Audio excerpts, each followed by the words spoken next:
Just like to make a couple of statements and then take any questions. But as you could understand, I want to be as quickly as possible. Just firstly,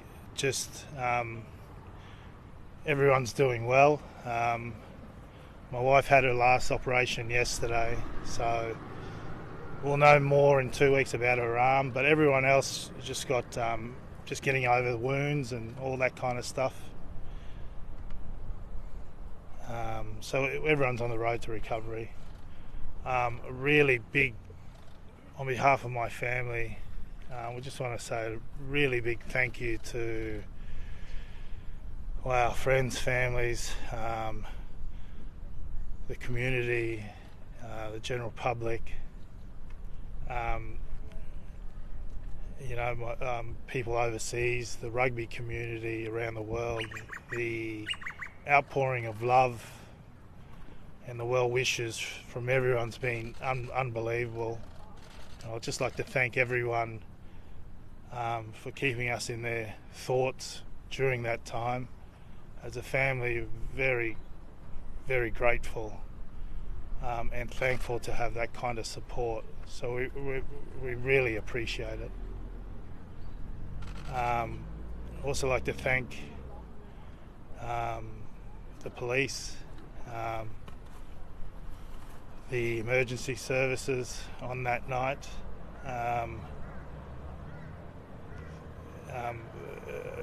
There's a lot of what ifs, and the police at one stage turned up at a really important time, and a lot of things could have gone different without their help and support. Doctors and nurses over the last couple of days, they've been fantastic. They've really cared for my family, and I'm really appreciative of that.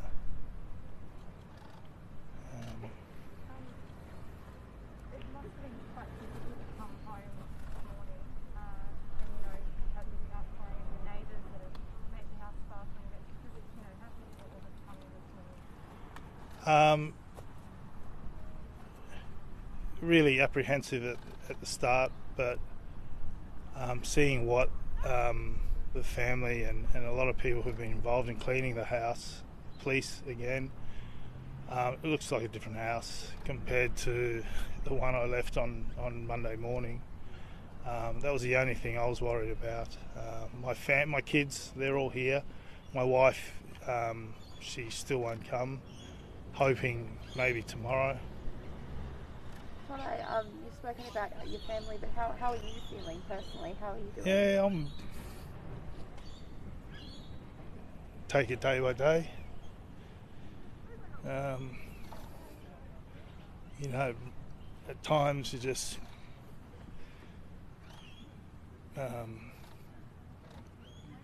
there's outbursts of crying. I guess to be back together, with your family all here today to support you. I guess I can't imagine how that would make you feel as well. Is that kind of what's, helping you get through this really, really difficult time? Yeah, I think the first step for us is just getting back to the house, and then we take it day by day. The kids seem to be okay, but they still need to be monitored probably moving forward. It's a traumatic event, so it's going to be a slow process. And can I just ask about your neighbour, who's a hero on Monday as well? He has been here, for the last few days and all this morning as well. I guess for him as well, you guys seem like you have such a lovely relationship. Yeah, we've known each other for a long time. He's an absolute hero, unbelievable. He turned up at the right time on Monday morning and apprehended one of the intruders. If he didn't turn up, it could have been a different story. He's an absolute hero. And for that kid to have a knife too, so it's incredibly heroic. Yeah. I mean, absolutely courageous what he did, and to hold. I mean, there was one stage where I think one of the intruders got out. There was a car waiting for him, at the front. They left and they came back, and he was the only one that was out the front with my girls. Myself and my son were inside attending to our injuries. So we're lucky that the police turned up at that time, because I think I think they've come back to get their other mate. And I understand you were lucky to survive your injuries. Oh, I don't think it was as critical as first thought. I had to be rushed into surgery because there was quite a lot of blood, and they had actually nicked the liver. So I think the first priority is just to see what internally was a problem, and to stop the bleeding. And did you think you were in real trouble when you were in the house with your family, or were you more focused on them? Yeah, I think the scene made it look a lot worse than it was. But my son, he absolutely went into beast mode. You know, I had the two intruders on me, and he just jumped in with no fear, and he copped a couple of hacks to his back.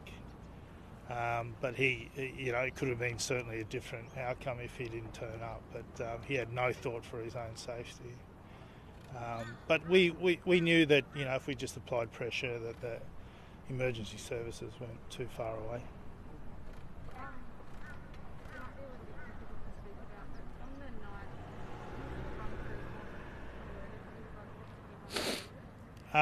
So my wife, she heard a bit of a rustle downstairs.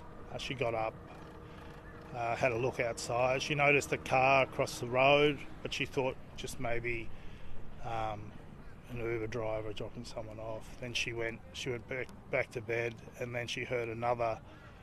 It was quite noisy. She thought maybe a possum had got in the house, so she went downstairs, and that's what. She was confronted by the two intruders, let out this shrieky kind of scream. I jumped out of bed.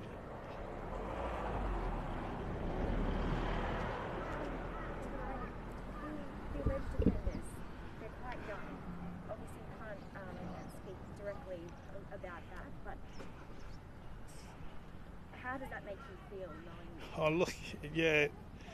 When I actually came downstairs, I could see how young they were, and I was shocked, and to find out that they were 15 and a 13-year-old involved, I was really shocked. Look, I don't hate them. I've got a 13-year-old. I've got a 15-year-old.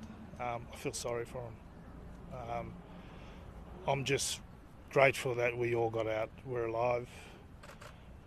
There might be a little bit of damage moving forward, but we're still breathing. And Rachel's arm, you're going to get some sort of indication on whether... Yeah, 2 weeks. 2 weeks. She's just had big surgery yesterday. Specialist said give it 2 weeks, and fingers crossed within that 2 weeks it's mended really well. I don't think she'll get 100% use of her arm, but she's still alive. So at one stage, I think the doctor said to her, if the blade was sharper, it could have cut her whole arm off. The bone actually stopped the blade, so it was really graphic. And she's a trooper, old Rach. She's the biggest one that's struggling at the moment.